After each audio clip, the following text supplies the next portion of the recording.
2월 9일 목요일 황장수의 뉴스 브리핑 시작하겠습니다. 날이 좀 쌀쌀합니다. 꽃샘추위라고요. 3월 초가 꽃샘추위인데 2월달 지금 중순이 되어가면 날이 조금 풀릴 때도 됐는데 여전히 쌀쌀합니다. 입춘도 지나갔는데요. 흔히 춘내 불사춘이라고 하죠. 이렇게 봄이 왔는데 아직 봄이 아니다, 이렇게 이야기를 하는 말인데, 과거에 정치인들 중에 정치 자금이나 이런 문제로 감방에 가기 전에 흔히 쓰던 말이었습니다. 자, 지금 보수 진영으로서는 그야말로 출래 불사춘입니다. 이번에 참패하면 10년 암흑이다, 맞는 이야기입니다. 유사한 상황이 2007년 12월입니다. 당시 노무현 정권의 실정으로 인해서, 그 실정은 여러 가지가 뒤섞여 있었는데요. 하나는 이 서민들, 없는 사람들을 위한 정권이다라고 시작한 노무현 정권이 시작부터 재벌들과 어울려서 재벌들을 위한 정책을 이렇게 지향하더니만 결국은 입으로만 진보고 행동은 기득권, 수구 기득권적 행태를 반복하다가, 그러니까 말하는 거는 굉장히 개혁적으로 해요. 근데 하는 거는 온 국토를 투기판으로 만들었다. 그리고 무슨 도시니 뭐니 해가지고 아마 부동산 시행업자들의 전성시대였다. 온 전국의 빌딩이니 땅이 다 들썩거렸다. 그때 종로 일대에, 종로 3가 일대나 이런 다방에 가면 너나 할 것 없이 전부 부동산 시행업자들이 다방에 쭉 치고 앉아서 이 하루를 때우던 그런 시절이었습니다. 그리고 온 이 쓸만한 땅은 전부 개발 계획을 잡아서 저축은행이니 이런 데 돈을 빌리러 다니고 그런 시절이었습니다. 그러면서 서민의 삶은 악화되어 갔고 한미관계도 악화되었고 입으로만 맨날 사고만 쳤습니다. 그러다 보니까 새천년 민주당에서 떨어져 나가서 노무현을 위한 열린우리당이 창당이 되었는데, 탄핵 후유증으로 2004년 총선에서 대승을 하고, 그리고 그 뒤에 한 두어 달 뒤에 6월달입니까? 탄핵에서 복귀가 됐죠. 그때 내가 말도 좀 조심하고 신중하게 살아야 되겠다 했으면 좋았을 것을 또 기고만장했습니다. 그로부터 한 1년 반 뒤에 자신이 만드는 열린우리당이 해체되기 시작해서 전부 탈당해 버렸습니다. 두 갈래 세 갈래 나누었어요. 그것이 요즘 새누리당이 무너져가는 모습과 거의 유사했습니다. 밖에 나간 사람들끼리 따로 당을 만들어서 몇 갈래로 나누어져 있다가 결국 대선을 앞두고 대통합민주신당이라는 것을 만들어서 경선을 했습니다. 그때 갑자기 한나라당에 있던 대선 후보로 뛰던 손학규가 탈당해서 이 대통합민주신당 경선에 뛰어들었습니다.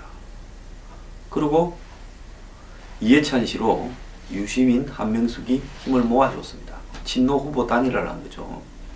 그리고 정동영 의원이 또 나왔습니다. 그래서 노무현 대통령은 이해찬을 열심히 밀었습니다. 정동영에 대한 경찰 수사도 시도했죠. 하지만은 이 워낙 친노가 인기가 없다 보니까 정동영이 후보가 되었습니다. 그러고는 이명박 대통령과 정동영, 그리고 이 독자적인 대선 후보로 나선 이회창, 그리고 이 권영길, 이렇게 사파전이 벌어졌습니다. 그때 개표가 5%도 안 된 상황에서 이명박 후보 당선 확실, 그리고 개표가 20%를 넘기면서 당선 확정, 이렇게 되어버렸습니다. 역대 한국 대선에서 참패도 그런 참패가 없었습니다. 정동영 후보가 얻은 표가 고작 617만 표입니다. 617만 표라는 거는 이거는 지난 대선 때 1,400~500만 표를 얻었던 1, 2 후보의 표와 너무 큰 차이가 났죠. 자, 그리고 이명박 당시 이 한나라당 후보가 압도적으로 됐는데 그래도 과반수 득표를 하지 못하고 48.7%를 득표했는데 1149만 표. 그러니까 압도적으로 당선된 사람이 1149만 표밖에 못 얻었습니다. 그리고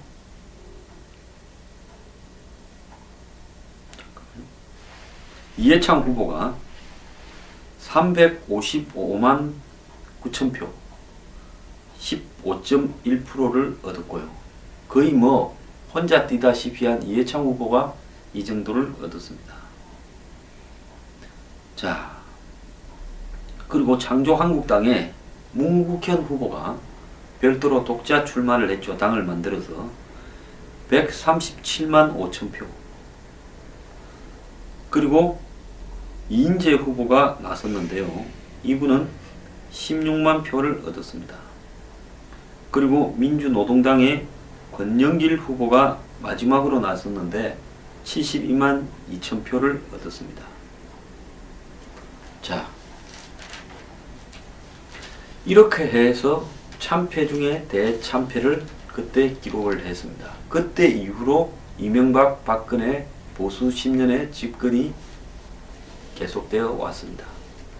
자, 그런데 이번에 이 새누리당 쪽에서는 이번에 참패하면 10년을 또 우리도 야권에게 넘겨줘야 된다. 이런 입장에서 여러가지 고민을 하고 있습니다. 황교안을 앞세워서 보수를 결집하자. 확장성이 있는 유승민을 승부를 걸자. 자, 여기에서 이제 두 가지 이야기가 나올 수 있는데요. 이 확장성이라는 측면으로 봐서는 황교안 후보가 보수의 결집을 이끌어내는 데는 강경보수 뭐 거의 확실하죠. 그런데 보수 중에서도 합리적이고 온건하고 이렇게 바라보는 사람 입장에서는 좀 부정적인 부분도 있고 보수층을 벗어나서 표를 얻을 가능성은 별로 없다는 겁니다. 유승민 의원 같은 경우에는 정책이나 방향은 저는 뭐 상당히 옳다, 가장 옳다고 봅니다. 그런데 문제는 뭔가 하면 박 대통령과의 여러가지 트러블로 인해서 자신의 정치적인 본거지인 TK 지역에서 비토가 매우 심한 상태이고, 즉 정치적인 본거지가 없는 상황에서 대선을 치러야 되는 이런 부분이 있고요. TK는 지금 황교안에게 상당히 기울어 있습니다. 그러면 유승민은 어떻게 해야 되나? 그래서 유승민은 중도나 야권에서 지지자도 있다 이렇게 하는데, 막상 대선에 나갈 때 이런 확장성이 있어 보이는 유승민에게 야권이나 중도에서 투표를 해줄 거냐, 이런 문제도 있습니다. 더 나아가서 아예 새누리당이 나서기는 어렵고 바른정당이 주도해서 빅텐트로 선출한 제3후보를 미는 것이 좋지 않겠느냐, 이런 이야기를 지금 하는 쪽도 있습니다. 김무성 바른정당 의원은 새누리당과 연대하면 필패다. 그래서 제3지대 연대론을 끄집어내고 있습니다. 근데 유승민은 새누리당과 바른정당이 단일화를 해야 된다. 이제 이런 이야기를 하니까 이 김무성 의원 쪽에서는 내가 보는 세상과 유승민이 보는 세상은 다른 것 같아, 이렇게 이야기를 합니다. 유승민은 이념과 가치가 맞아야 된다라고 이야기를 하고요. 뭐 이거는 유승민 의원이 이번에 당선이 되지 않더라도 나이도 있으니까 다음을 겨냥한다면 본인은 이번에 보수의 가치를 확실히 걸고 거기에서 후보로서의 지위를 좀 분명히 보여줘서 자기를 기하하겠다, 이런 부분이 있을 수도 있죠. 자, 그런데 이 김무성 대표 같은 경우에는 보수 대 진보로 하면 이거는 진다. 그래서 문재인 대 반문재인 구도로 치러야 성산이 있다. 이렇게 말을 하고 있습니다. 자, 이걸 갖다가 흔히 문재인 대 반문재인 진영, 반문재인은 빅텐트라고 하는 부분이라고 지금 보이는데요. 그러면 바른정당이나 새누리당이 후보를 굳이 내도 좋지만 자신의 후보가 되지 않는다면 제3의 후보를 내세워서 이렇게 반문재인 연대를 구성하는 것이 낫겠다, 이렇게 생각하는 것 같습니다. 자, 이런 입장에서 보게 된다면 김무성 대표는 친문, 친박을 제외한 모든 세력들이 다 연대하는 것이 맞다, 이렇게 이야기를 하고, 결국 유승민의 그 새누리, 바른정당 이 두 당 보수정당끼리의 단일화는 이 야당을 하겠다라는 이야기에 불과하다, 이렇게 말을 하고 있습니다. 그리고 그 전제로서 박근혜 대통령이 탈당을 하거나 박 대통령의 입장을 받아서 당을 사당화한 사람들이 사라져야 가능한 거 아니겠느냐. 두 가지 다 지금 안 되는 상황이죠. 자, 그렇지 않은 상황에서 바른정당이 새누리당과 같이 하는 것은 그야말로 왜 그러면 탈당해서 나갔느냐라는 자기 부정에 빠진다, 이렇게 말을 했습니다. 자, 지금 김무성 의원 측에서는 이 유승민이 계속 새누리, 바른정당 간의 보수 단일화를 주장을 하면 본인이 대선 후보로 출마를 해서 유승민과 당내 경쟁을 벌일 수도 있다라는 좀 압박을 하는 것 같습니다. 유승민의 속셈은 뭘까요? 과연 100% 자기만을 생각하고 있을까요? 저는 그렇게 생각하면 형식적으로 니는 흉내는 낼 수 있겠지만은 김부겸 의원처럼 그냥 들어가 버릴 거라고 봅니다. 그러면 지금 캠프를 꾸리고 사람을 데려오고 하는 유승민 의원의 속셈은 지금 황교안 대행이 결국은 출마를 못할 것이다 라고 생각하는 것 같습니다. 반기문 전 사무총장이 결국 중도 하차했듯이 황 대행도 검증이나 이런저런 사유로 결국은 대선 출마를 접을 것이다. 그렇다면 보수 진영에 유일하게 남는 사람은 자기뿐 아니냐, 이런 계산을 지금 하고 있는 것 같습니다. 자,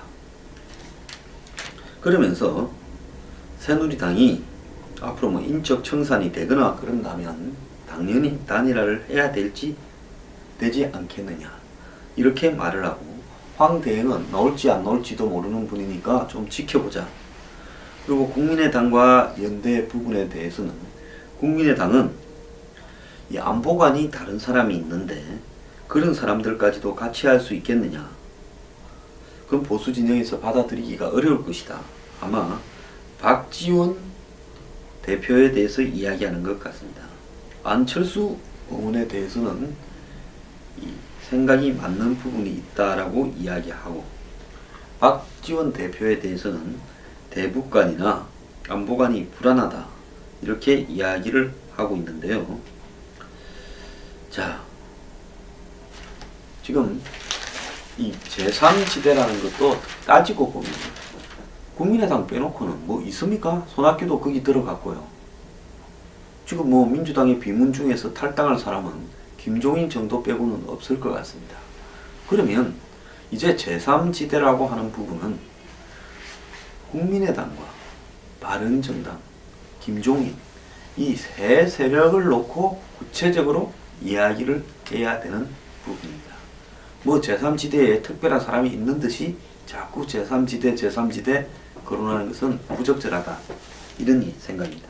리얼메타 2월 둘째 주 여론조사에 따르면 문재인 33.2, 황교안 15.9, 안희정 15.7, 안철수 9.1입니다.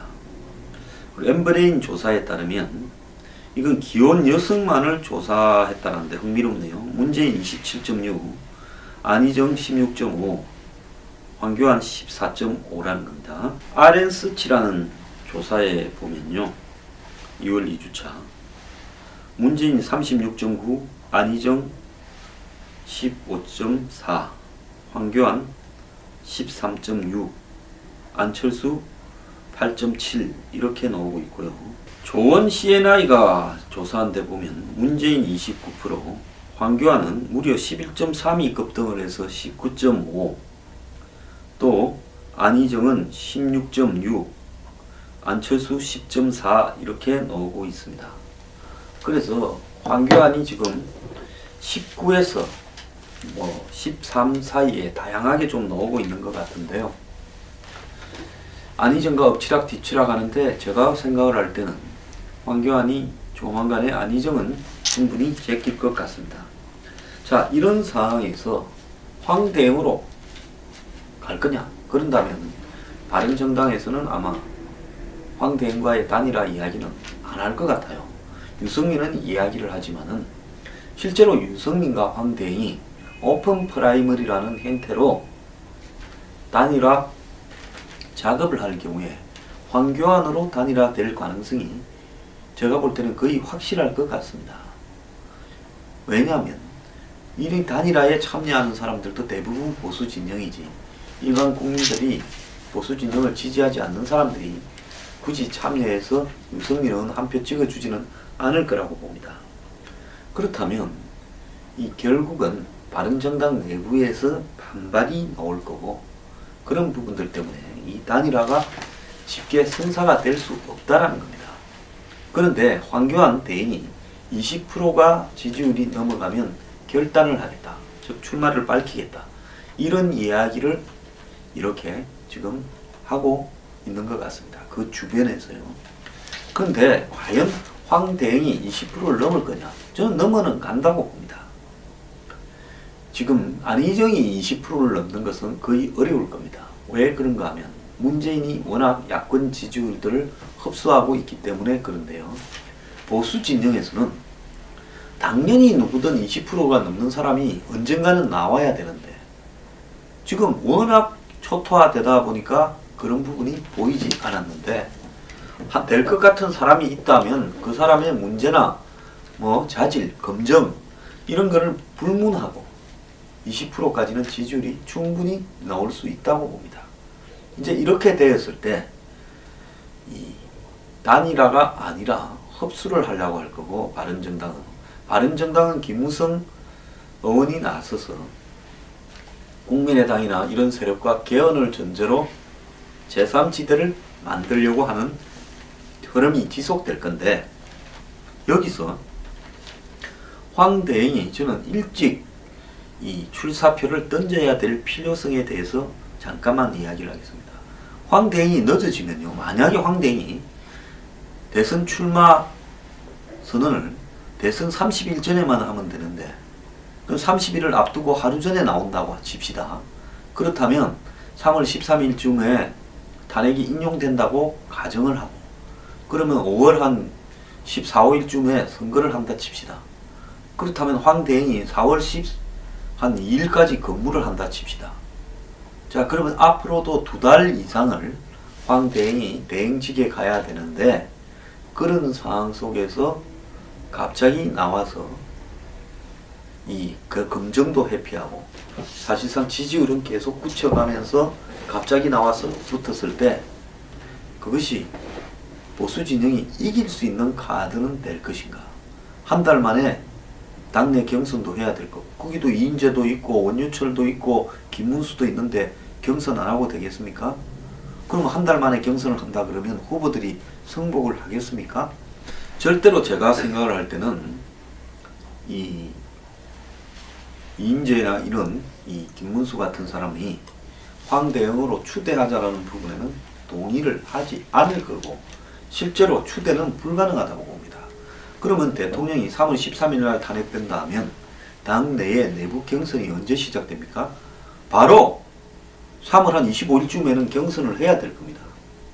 그러면 황 대행은 경선 한 열흘 전에는 그만두고 나와야 될 거예요. 이런 현실적인 문제가 있지 않겠습니까? 그렇기 때문에 어차피 황대행은 대행직을 최대한 수행한다 하더라도 앞으로 한 달 정도인데, 자, 자신이 적절한 시점에 선제적으로 탄핵 발표가 나기 이전에 대선 출마를 선언하는 것이 저는 낫다. 그런데 박 대통령과 황대행의 관계로 봐서 황대행이 그런 대행을 던지고 대통령 탄핵 판결이 나지 않았는데 대선 출마를 한다? 이거는 있을 수 없을 거라고 봅니다. 그러면 황대행이 언제쯤 던지느냐? 경선에 참가하기 위한 3월 한 20일 전후쯤에 던지게 되겠죠. 자, 그러면 황대행은 한 최대치로 한 50일 정도의 선거운동을 이렇게 할 수 있을 겁니다. 당내 경선 참가하고 대선 본선 운동을 하고요. 근데 그 50일 동안에 황대행이 자신이 20%대를 넘어서서 이 국민들한테 지지율을 당선 가능한 만큼 받아내는 그런 가능성이 있겠느냐. 이 부분이 지금 황대행으로서는 가장 딜레마입니다. 그런데 3월 한 20일까지 황대행이 국민들 앞에 나는 이런 성격, 이런 어떤 정책을 펼치겠다. 나는 이런 국가를 만들겠다. 이전에 잘못한 보수는 이렇게 고쳐가겠다. 이런 것들을 말을 할 수 있는 기회가 없는 거 아닙니까? 자, 이런 딜레마를 어떻게 해결할 거냐. 이것이 지금 보수 진영의 고민 중에 보통 고민이 아닙니다.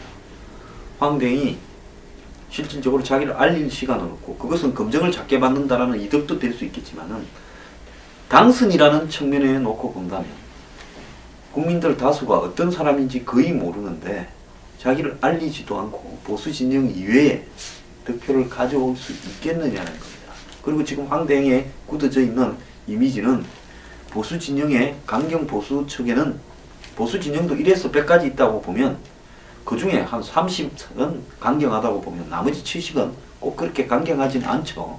지금 이 30은 똘똘 뭉쳐서 황대행을 밀고 있습니다.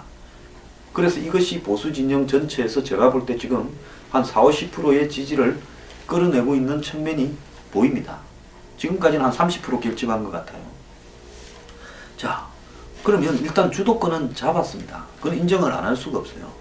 그러면 보수 진영의 100을 다 먹어도 제가 볼 때 우리나라의 4.4 40%밖에 안 될 건데 그렇지 않습니까? 보수 진영의 100을 다 먹어도 40이에요. 그러면 당선되려면 51은 돼야 될 건데 남은 11을 어떻게 더 얻을 것이냐. 황대행이 지금 반짝 출마로 그것이 가능할 것이냐. 이런 어떤 부분을 고민인데요. 자, 유승민 의원은 이 지금 대선 전략을 좀 바꿔야 될 거라고 저는 보고 있습니다. 유승민 의원이 저런 형태로 본인의 그냥 가치 내용을 전달하고 다니는 부분으로는 거의 불가능하다. 임팩트가 없다. 유승민 의원은 지금까지 많은 잽을 날렸는데 유효 득표나 임팩트가 거의 없이 보수 진영에서 그가 안보를 강조를 굉장히 하고 있는데 그것이 옳은 방향임에도 불구하고 사람들에게 지지를 못 받고 있다. 그것은 핵심 지지층이 결여되어 있고 지지층이 흩어져 있다는데 원인이 있을 겁니다. 그럼 본인의 캐릭터나 여러가지 이 스타일하고도 관계가 있는 부분이니까요. 유승민 의원은 그런 부분을 지금 고민을 해야 될 때라 봅니다. 자, 전체적으로요. 이 빅텐트도 쉽지 않고 황교안 대행의 외연 확장도 쉽지가 않고 대행이라는 그 자리가 주는 한계도 있고 또 더 나아가서 유승민 의원의 지금 정책상으로는 확장성이 가장 큰데 그런데 실제로 유승민 의원은 고정 지지 기관이 없고 이런 딜레마를 보수 진영이 어느 방향을 선택해서 돌파할 것이냐. 어쨌든 다양한 시도들을 한 3가지를 하고 있어야 된다고 봅니다. 대통령은 이걸 노리고 실제로 지금